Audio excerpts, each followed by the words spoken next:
Hello my dear students, welcome to my channel study by RP sir. Dear students, इस समय हम class 12 physics का second chapter सीख रहे हैं। आज का हमारा टॉपिक है संधारित्र, कैपेसिटर।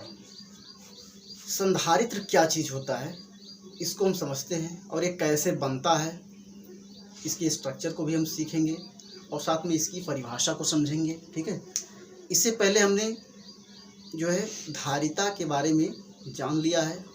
धारिता क्या होता है? किसी चालक के आवेश को धारण करने की क्षमता को जो है उसकी धारिता कहते हैं। तो संधारित्र को आप अगर एक्चुअल में समझना चाहें, प्रैक्टिकल में, तो आपके फैन में जो वाइट कलर का लगा होता है, आप देखे होंगे, वही संधारित्र होता है। तो संधारित्र का काम क्या है? संधारित्र क्या करता है? ये मतलब किसी भी डिवाइस का, जैसे फ़ैन है, उसकी स्पीड को बढ़ा देता है। कैसे ये करता है काम? वास्तव में जो संधारित्र होता है, ये जो है, इसमें दो चालक प्लेट होते हैं। तो जो चालक प्लेट होते हैं उसमें करते ये हैं कि विभव को घटा करके धारिता उसकी जो है बढ़ा देते हैं। तो धारिता बढ़ने से क्या होता है, ये ज़्यादा से ज़्यादा आवेश को अपने अंदर स्टोर कर लेता है और उसके बाद जैसे हम फैन को ऑन करते हैं तो ये ज़्यादा से ज़्यादा आवेश को जो है अंदर कॉइल में भेजता है। अब आवेश ज़्यादा से ज़्यादा कॉइल में जाएगा तो आवेश के प्रवाह की दर को ही विद्युत धारा कहते हैं, यानी कि कॉइल के अंदर ज़्यादा से ज़्यादा विद्युत धारा पहुँचेगी और विद्युत धारा ज़्यादा जाएगी अंदर, तो जो विद्युत क्षेत्र बनेगा, इलेक्ट्रिक फील्ड, वो भी ज़्यादा होगा।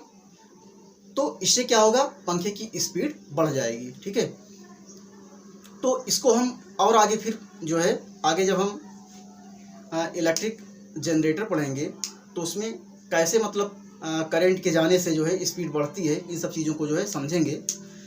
तो आज का तो ऐसे हमारा टॉपिक है संधारित्र। तो इसको हम समझते हैं कि संधारित्र क्या चीज़ होता है। ठीक है, आपके एग्जाम के पॉइंट ऑफ व्यू से ये बहुत इम्पोर्टेंट टॉपिक है। आज हम संधारित्र को समझेंगे, उसके बाद इससे संबंधित एक दो और डेरिवेशन जो आएंगे उनको भी सीखेंगे और ये आपके बोर्ड एग्जाम में बार बार पूछे जाते हैं। एक दो डेरिवेशन इससे संबंधित होते हैं जो 5 नंबर के क्वेश्चन बनते हैं। वास्तव में ये कॉन्सेप्चुअल होता है। आपको अगर कॉन्सेप्ट समझ में आ गया तो थोड़ा सा मैथ का कैलकुलेशन होता है, आप बिल्कुल एक ही बार में सीख जाओगे और आपका 5 नंबर का क्वेश्चन जो है तैयार हो जाएगा। ठीक है, तो स्टार्ट करते हैं हम। ठीक है, तो सबसे पहले संधारित्र को हम समझते हैं कि संधारित्र कैसे बनता है। तो देखो, संधारित्र जो होता है, इसको बनाने के लिए हम दो चालक प्लेट लेते हैं। मान लेते हैं कि एक चालक प्लेट है, ये कोई एक चालक प्लेट है। ठीक है, तो ये जो चालक प्लेट है ये आवेशित है। ठीक है, तो हम इसको लिख लेते हैं धनावेशित प्लेट। ठीक है, धनावेशित चालक प्लेट। ठीक है, आवेशित का, धनावेशित का मतलब क्या है कि इसमें केवल धन आवेश ही उपस्थित है। ठीक है, पॉजिटिव चार्ज इसमें जो है उपस्थित है। तो अब इसको हम जो है मान लेते हैं, ये जो है प्लस आवेशित है, इसमें जो है प्लस चार्ज उपस्थित है। ठीक है, अब इस धनावेशित चालक प्लेट के करीब एक हम दूसरा आवेश ले आते हैं, दूसरा एक चालक प्लेट लाते हैं और ला करके इसके पास में जो है रख देते हैं। ये जो दूसरा चालक प्लेट है, ये चालक प्लेट जो है उदासीन है। ठीक है, तो पहला हम धनावेशित प्लेट लेते हैं और दूसरा उदासीन प्लेट लेते हैं। तो ये क्या है? उदासीन चालक प्लेट। ठीक है, दो प्लेट हमारे पास हो गई हैं, एक धनावेशित चालक प्लेट है, दूसरा उदासीन चालक प्लेट। उदासीन का क्या मतलब होता है? उदासीन का मतलब ये होता है कि इस चालक प्लेट में जितने धन आवेश हैं उतने ही जो है इसमें ऋण आवेश होंगे। कहने का मतलब ये है कि इसमें जितने प्लस चार्ज होंगे उतने ही माइनस चार्ज होंगे। ठीक है, तो अगर इसमें मान लेते हैं और जो प्लस और माइनस चार्ज इसमें उपस्थित होंगे वो समान रूप से वितरित होते हैं। ठीक है, पहले चैप्टर में हमने ये सब कॉन्सेप्ट सीख लिया था। तो अगर मान लेते हैं कि इसमें जो आवेश उपस्थित हैं तो इसमें धन आवेश, ऋण आवेश, धन आवेश, ऋण आवेश, ऋण आवेश, फिर प्लस माइनस ऐसे इसमें जो है डिस्ट्रीब्यूट हैं। ठीक है, plus minus plus minus plus minus plus minus. ठीक है, इसमें जितने धन आवेश हैं उतने ही ऋण आवेश हैं। तो इसका नेट आवेश कितना होगा? अगर हम कहें इसका नेट चार्ज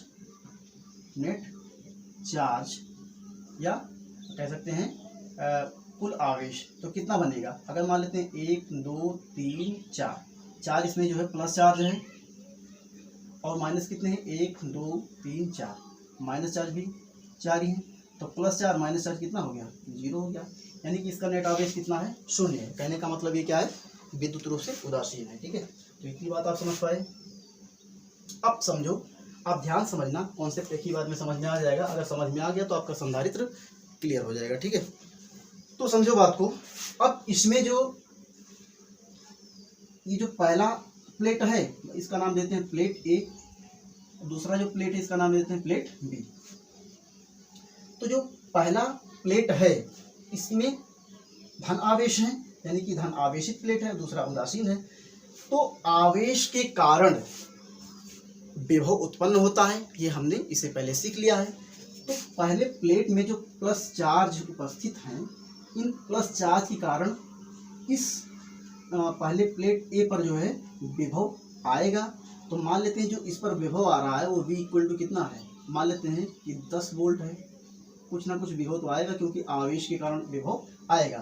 तो हम कह सकते हैं कि आवेश के कारण इस पर जो है, इस प्लस चार्ज के कारण इस प्लेट ए पर जो है विभव उत्पन्न हो रहा है। प्लस चार्ज इसी प्लेट ए के ही जो है चार्ज हैं। ठीक है, और समझो, जो प्लस चार्ज होता है उसकी एक खासियत होती है कि वो माइनस चार्ज को अपने तरफ खींच लेता है और प्लस चार्ज को पीछे की तरफ धक्का देता है। ठीक है, हमने आपको इससे पहले सिखाया था कि समान आवेशों के बीच प्रतिकर्षण बल और विपरीत आवेशों के बीच आकर्षण बल कार्य करता है। ठीक है, तो अगला जो स्टेप, जब इस उदासीन चालक प्लेट को इस आवेशित प्लेट के करीब में हम ले आएंगे, प्लेट ए के करीब में प्लेट बी को लाएंगे, तो होगा ये कि प्लेट बी के जो माइनस चार्ज हैं वो प्लस की तरफ खींच जाएंगे और जो प्लस चार्ज हैं वो पीछे चले जाएंगे। तो दूसरी जो हमारी व्यवस्था बन जाएगी वो कुछ इस प्रकार बन जाएगी। तो उस व्यवस्था को बना लेते हैं हम। दूसरी व्यवस्था हमारी जो बनेगी, समझना आप ध्यान से,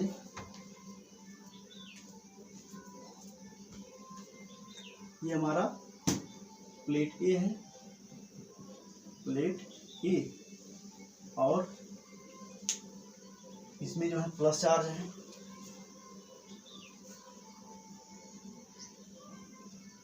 इसमें प्लस चार्ज है, और दूसरा ये हमारा है प्लेट बी, ये है प्लेट बी, प्लेट बी। तो इस प्लेट ए के प्लस चार्ज क्या करेंगे? प्लेट ए के जो प्लस चार्ज है इस प्लेट बी के माइनस चार्ज को अपनी तरफ खींच लेंगे, तो माइनस चार्ज आगे चला आएगा, ऐसे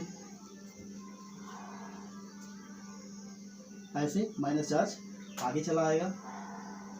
और जो प्लस चार्ज है इसको क्या करेंगे? समान आवेशों की प्रतिकर्षण होता है, तो प्लेट ए के प्लस चार्ज प्लेट बी के प्लस चार्ज को पीछे की तरफ धक्का दे देंगे, तो प्लस चार्ज पीछे चला जाएगा। ठीक है, ऐसे। तो व्यवस्था कुछ इस प्रकार बन जाएगी। अब आप इसमें और समझो, प्लेट ए का हमने जो विभव माना था V इक्वल टू, वो विभव कितना था? पहले तो 10 वोल्ट था, लेकिन अब आप समझो बात को, क्योंकि यहाँ पर आवेश के कारण विभव उत्पन्न होता है, तो ये जो प्लेट बी के माइनस आवेश हैं ये भी क्या करेंगे? प्लेट ए पर विभव लगाएंगे और प्लेट बी के जो प्लस आवेश हैं ये भी प्लेट ए पर जो है विभव लगाएंगे। ठीक है, तो जो माइनस आवेश हैं ये क्या करेंगे, ये माइनस का विभव लगाएंगे और जो प्लस आवेश है वो प्लस का विभव लगाएंगे प्लेट ए पर। ठीक है, तो अब ये समझो बात को कि जो विभव होता है वो दूरी के एक प्रकार से जो है, अगर बीच की दूरी ज़्यादा होगी तो विभव कम लगा पाएंगे। तो अगर माइनस आवेश और प्लस आवेश के बीच में अगर हम दूरी देखें, ये दूरी इतनी है, लेकिन इस प्लस आवेश और इस प्लस आवेश के बीच की अगर हम दूरी कहें तो यहाँ पर आप ध्यान से देखो तो यहाँ पर जो दूरी है, एक मिनट, थोड़ी सी दूरी ये ज़्यादा है। ये क्या है हमारा, प्लेट बी है।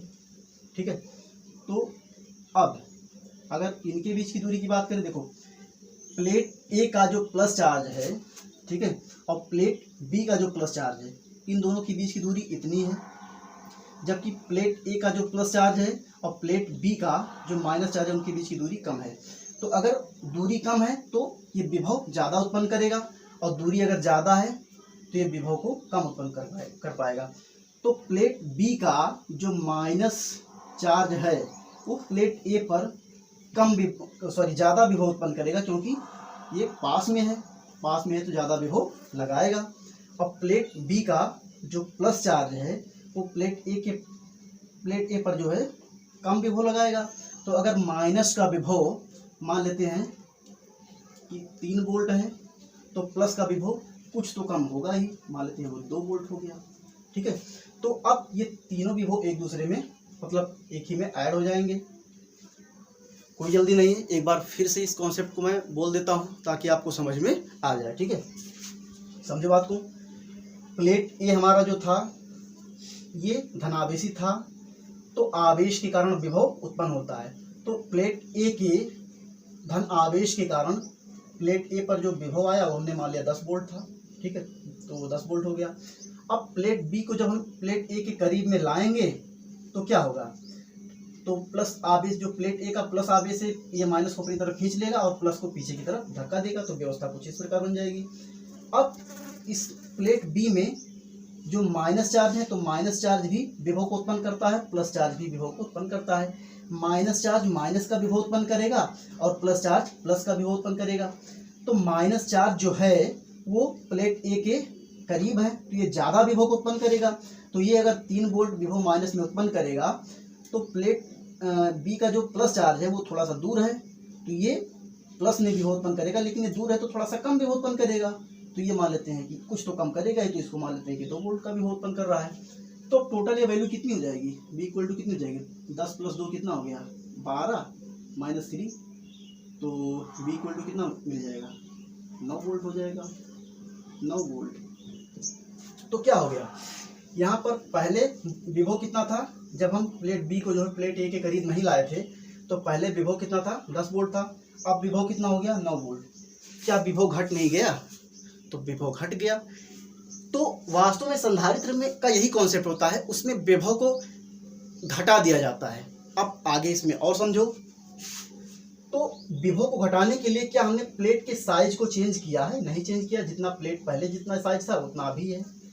क्या इस प्लेट ए में हमने बाहर से कोई आवेश डाला, नहीं डाला, केवल हम प्लेट बी को जो उसके करीब में लाए हैं। तो प्रेरित होने के कारण जो है ये घटना हुई, जिसके कारण विभव घट गया, लेकिन किसी आवेश का स्थानांतरण नहीं हुआ।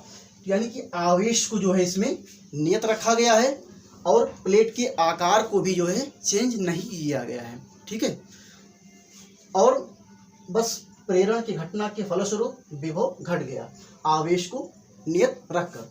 तो हम कह सकते हैं यहाँ पर हमारा आवेश जो है Q वो क्या है, ये जो है नियत है, कांस्टेंट है।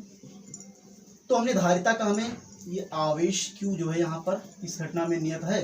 और साथ में धारिता का फार्मूला क्या होता है, धारिता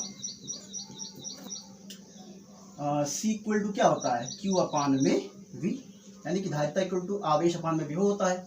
अब ये चीज़ तो कांस्टेंट हो गया, ये बदल नहीं रहा है, तो CV के क्या हो जाएगा, CV के व्युत्क्रमानुपाती हो जाएगा। ठीक है, क्योंकि ये बदल नहीं रहा है। तो देखो ये ऊपर है नीचे, यानी कि दोनों में उल्टा संबंध आएगा। कहने का मतलब क्या है, अगर विभव घटेगा तो धारिता क्या हो जाएगी, बढ़ जाएगी। ठीक है, तो इस स्थिति में होगा ये, अगर विभव कम होगा तो धारिता बढ़ जाएगी। तो अगर धारिता बढ़ जाएगी, इस प्लेट ए की धारिता अगर बढ़ गई, तो धारिता बढ़ने का क्या मतलब है कि इस प्लेट ए के जो है आवेश को धारण करने की क्षमता बढ़ जाएगी। ठीक है, धारिता का यही तो मतलब है, आवेश को धारण करने की क्षमता।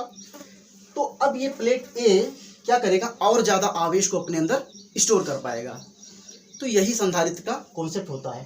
अब संधारित्र की अगर हम परिभाषा देना चाहें तो हम कैसे कहेंगे, हम कहेंगे संधारित्र एक ऐसी युक्ति है जिसमें चालक प्लेट के आकार को बिना बदले आवेश को नियत रखकर विभव के मान को घटाया जाता है, जिससे धारिता में वृद्धि होती है। ठीक है, इस युक्ति को ही संधारित्र कहते हैं। ठीक है, यही संधारित्र की परिभाषा होती है। ठीक है, तो अगर हम परिभाषा लिखना चाहें तो परिभाषा लिख देते हैं। ठीक है, तो संधारित्र की परिभाषा लिख देते हैं। यहाँ पर हम कहेंगे संधारित्र एक ऐसी युक्ति है, ऐसी युक्ति है जिसमें चालक प्लेट के आकार में वृद्धि किए बिना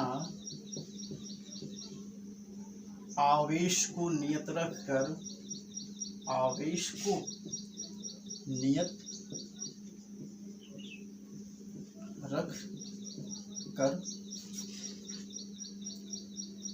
विभव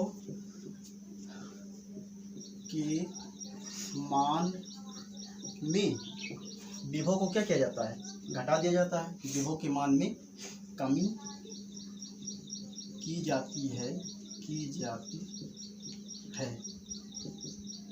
जिससे चालक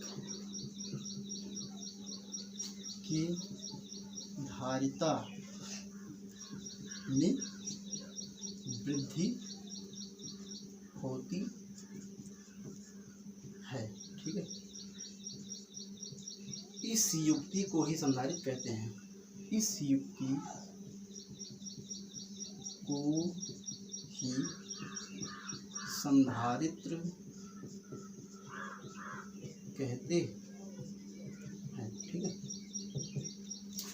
तो आपको फिजिक्स में वास्तव में कोई चीज़ रटना नहीं होता है, इसमें कॉन्सेप्ट होता है, आपको समझना होता है। ठीक है, आपने कॉन्सेप्ट समझा, उसी से जो है इसकी परिभाषा बन जाती है।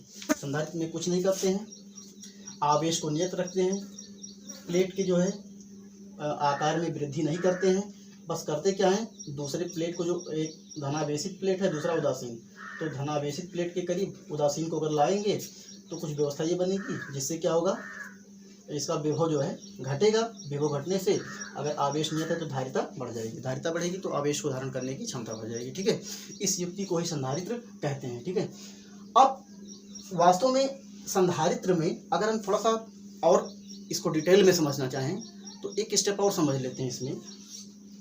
अगर हम कहें वास्तव में हमें करना क्या होता है, संधारित्र में विभव के मान को घटाना होता है। विभव जितना घटाएंगे इसकी धारिता, देखो विभव जितना कम होगा, दोनों में सी और बी में जो है उल्टा संबंध है, विभव घटेगा तो धारिता बढ़ेगी। तो विभव जितना ज़्यादा घटेगा धारिता उतना ज़्यादा बढ़ेगी, और धारिता जितना ज़्यादा बढ़ेगी वो आवेश संधारित्र उतना ज़्यादा अपने अंदर स्टोर कर पाएगा। ठीक है, तो अगर विभव को हम और ज़्यादा घटाना चाहें तो हम क्या कर सकते हैं, समझो बात को, ये फिगर आप बना लेना। ठीक है, और इसका अगला स्टेप और अगर आप समझना चाहो तो कुछ ऐसा किया जा सकता है कि अगर इस जो प्लेट बी है, इस प्लेट बी को अगर हम क्या कर दें, भू संपर्कित कर दें, मतलब अर्थ से अटैच कर दें, इसको क्या कहते हैं, भू संपर्कित, ठीक है। इसको हम क्या कर दें, भू संपर्कित कर दें, मतलब अर्थ से अटैच कर दें। तो वास्तव में प्लस चार्ज क्या करेगा, माइनस को अपनी तरफ खींचेगा और प्लस को पीछे की तरफ धक्का देगा, तो ये प्लस चार्ज आसानी से अर्थ में चला जाएगा, ठीक है। और अगर ये प्लस चार्ज अर्थ में चला जाएगा तो ये क्या करेगा, तो अब ये जो प्लेट बी है इसका माइनस चार्ज ही केवल जो है प्लेट ए पर विभव को उत्पन्न कर पाएगा, क्योंकि प्लस चार्ज वो चला गया तो प्लस चार्ज जो है अब विभव को उत्पन्न नहीं कर पाएगा। तो यहाँ पर जो ये प्लस चार्ज था, क्योंकि प्लस करने से विभव कम घट रहा था, तो ये +2 जो था ये हट जाएगा, क्योंकि ये प्लेट बी के प्लस चार्ज के कारण उत्पन्न हुआ था। तो अब विभव और घट जाएगा, 10 में से 3, ये कितना हो जाएगा, ये हो जाएगा सीधे यहाँ पर जो आपका 7 वोल्ट हो गया, तो विभव और घट गया। तो विभव जब अब और घट जाएगा तो विभव और ज़्यादा घटने से क्या होगा, विभव और ज़्यादा घट गया तो धारिता और ज़्यादा बढ़ जाएगी, ठीक है। वास्तव में यही जो आपकी युक्ति होती है, इसी को जो है संधारित्र कहते हैं, ठीक है। इसी युक्ति को जो है संधारित्र कहते हैं, ठीक है। तो संधारित्र को वास्तव में आपने डिटेल में समझ लिया, ठीक है। ये बहुत ही प्यारा कॉन्सेप्ट था, आपको रिवीजन करना चाहिए, ठीक है। और फिजिक्स में वास्तव में कॉन्सेप्ट होते हैं, थोड़ा सा मैथ का कैलकुलेशन होता है, तो आपको घबराना नहीं चाहिए। आप जो है पूरा लेक्चर सुनते नहीं हैं, ठीक है, पूरा देखते नहीं हैं वीडियो। अगर पूरा आप देखेंगे तो आपको डीपली चीज़ें समझ में आएंगी, ठीक है। तो आप प्लीज़ पूरा वीडियो देखें, आपको जो है बोर्ड एग्ज़ाम में मैक्सिमम मार्क दिलाएगा जो हमारा चैनल, अगर आप मेहनत करेंगे हमारे साथ तो। और साथ में आप आगे जो है IIT, CPMT इन सब की अगर तैयारी करेंगे तो वहाँ पर भी आपको जो है बहुत अच्छा बेस देगा, अच्छा कॉन्सेप्ट आपका जो है बना रहेगा, ठीक है। तो आप प्लीज़ थोड़ा सा साथ में मेहनत करो, ठीक है। पूरा वीडियो देखो, समझने की कोशिश करो, ज़रूर समझ में आएगा, ठीक है। तो ठीक है, फिर मिलते हैं नेक्स्ट वीडियो में। Okay, thanks for watching.